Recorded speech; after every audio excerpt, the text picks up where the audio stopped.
The parrot one has nothing to do with it, and everybody was annoyed with me by the time I showed up because I had come up with that idea. So, yeah, but it was still really fun to see the set, and it's a movie that is very, very dear. I think it holds up.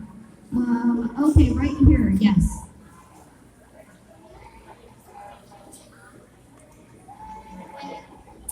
Did I want to be a writer when I was a kid? No. Who was my favorite author when I was a kid? Well, I'm the same way as an adult as I was as a kid, in that I just love to read. I got some of the Beverly Clearys, but some of them happened after I had grown up. I loved Paddington the Bear by Michael Bond. I loved all of those novels. I loved Stuart Little, but I have to say about Charlotte's Web that I didn't read that until I was a grown-up because I read a book called Black Beauty, and I was so traumatized by what happens to the horse that when I looked at the cover of Charlotte's Web, the pig looked so worried I thought something terrible was going to happen to the pig, and I never read that as a kid. As a matter of fact, I stopped checking out books with animals on the cover altogether, which is very ironic because it means that the 8-year-old me would not read anything that I have written, because they all have animals on the cover. Oh yes, okay, yes.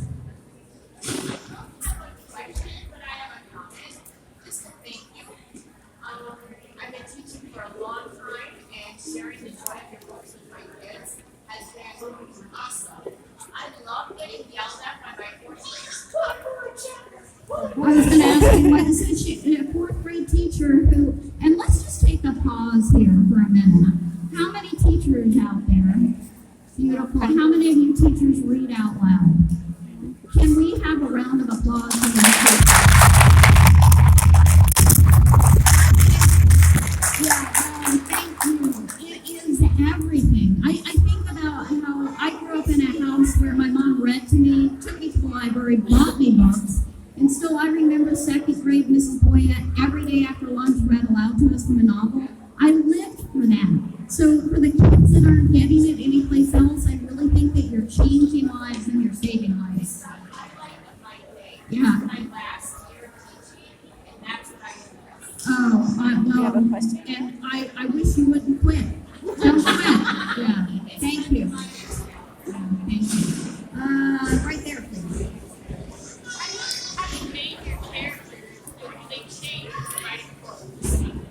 How do I name the characters, and do the characters' names change as I write the book? It's a good way to ask it.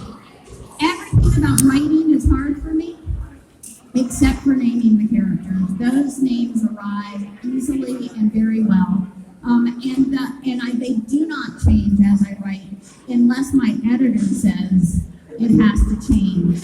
And that happened one time, and it was really difficult for me. It was like the biggest hurdle in the rewrite was changing the character's names. So, yeah. Yes. Okay, so a comment.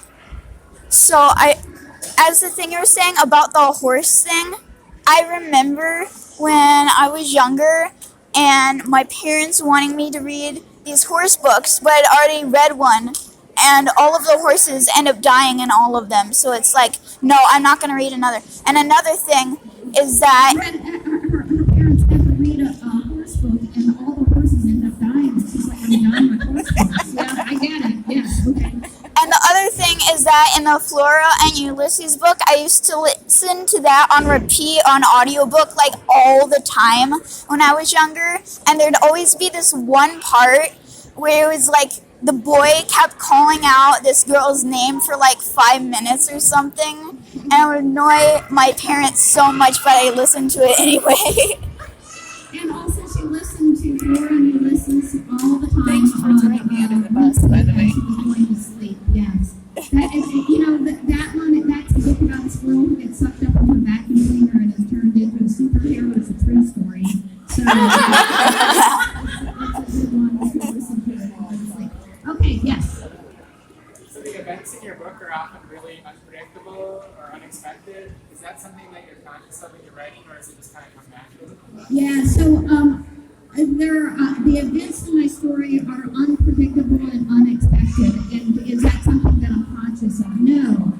I mean, it's like I always feel like my job is to just show up and kind of get out of my own way, and that the story knows where it's going. And I feel like it should never be predictable, but it should be inevitable what happens. You know what I mean? There's a difference there, yeah. And so it's like, and a lot of times I'm surprised too, and I feel like that's good to be surprised. Okay, yes.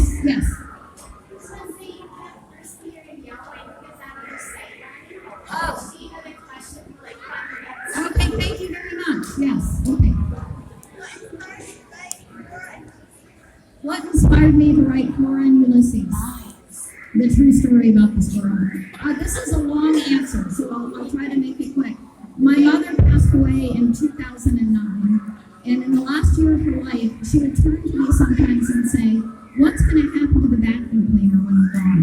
Because she had this great Electrolux tank vacuum cleaner. Raise your hand if you have an Electrolux. Yeah, I mean, she felt passionately about it, and I would always say, "Let's not worry about the vacuum cleaner. We got bigger problems, you know." And she's like, "But it really is a wonderful vacuum cleaner. I hope that you'll take it." It's like, "I'll take the vacuum cleaner, I promise." So when my mom passed away, I did as I promised. I took the vacuum cleaner, but I couldn't bring it into my house because it was filled with. She had a cat, the world's most evil cat, named Mildew. And I mean, really, was that the most evil cat in the world? Yeah. And I'm allergic to cats, so the whole vacuum cleaner was just filled with cat dander. I couldn't have it in the house. But every time I pulled it into the garage, I would see the vacuum cleaner, and it would, make my heart beat. Part one of where the story came from. Part two, there was a squirrel on my front steps who was like, this is in the spring after my mother died. He was just like draped over the steps, and he was clearly in some distress, and I didn't know what to do. And I called one of my best friends who lives a block and a half away, and she really is the kindest and gentlest of all of my friends, and she's asked me not to use her name anymore when I tell this story. So I called Carla and I said, "There is a squirrel dying on my front steps. What should I do?" And she said, "Do you have a shovel?" And I said, "Yes, I do." And she said, "Get an old t-shirt, get out the shovel, and I will, quote, come out there and, quote, whack him over the head." And I'm standing right next to the squirrel when she says this. So I started backing up so the squirrel doesn't hear what she's saying. And I go in the side door, and I look out through the front window, and guess what? The squirrel's gone. He did hear. He's like, "Not me, man." So it also made me think about E.B. White, and that he wrote Charlotte's Web. He was thinking about ways to save a pig's life. I started to think about ways to save a squirrel's life, and because there's something wrong with my brain, I combined it with the vacuum cleaner in the garage. So that's where that came from. Yeah. Okay. We'll do two more questions, and then we'll sign. I think signing up here. Yes. Yes. Thanks, Scott. Okay. Yes. Okay. Yes.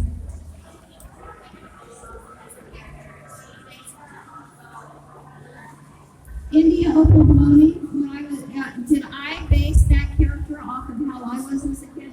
Absolutely not. She is a much kinder, Did she do the one that was so lazy and sweet? she's wiser.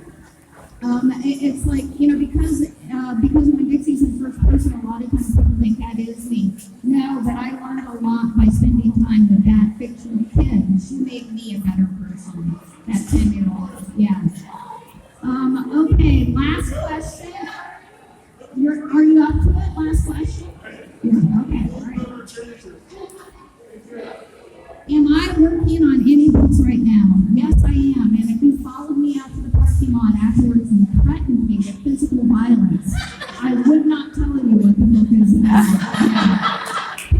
Because I found if I talk about it, I don't write it. So I'm working on it, and hopefully someday we'll go through it. Yeah. Okay, thank you all for being here. I super appreciate it.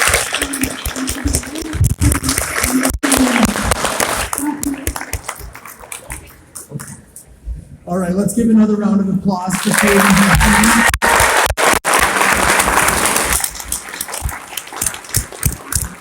I also want to thank Team Miller Hill Mall. They are always fantastic to work with, letting us use their corridor, their equipment, very wonderful. To do the signing, we're going to line up here, and we will bring you through this way and out that way. Just a reminder, if you do need to purchase a book still, please go purchase it before you bring it out of the store. We will have a couple people working the line here with Post-its. Go ahead and write a first name on there. So basically, you write your first name on here and then stick it on your books. Yeah, and that's basically Dang, I must have.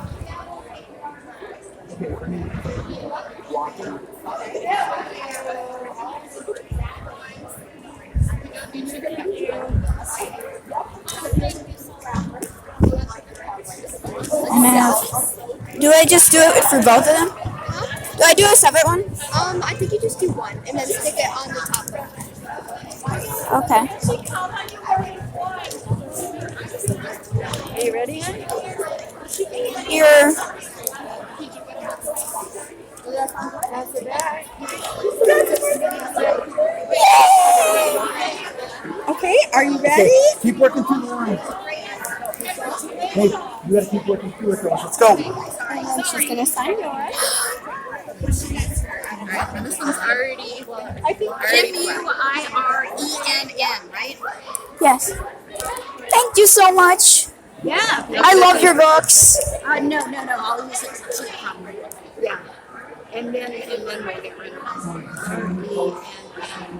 I've never seen your name before. It's very pretty. Thank you so much for everything. Oh, thank you for being such a huge reader and being with me on the horse boat. Are you gonna sign your name?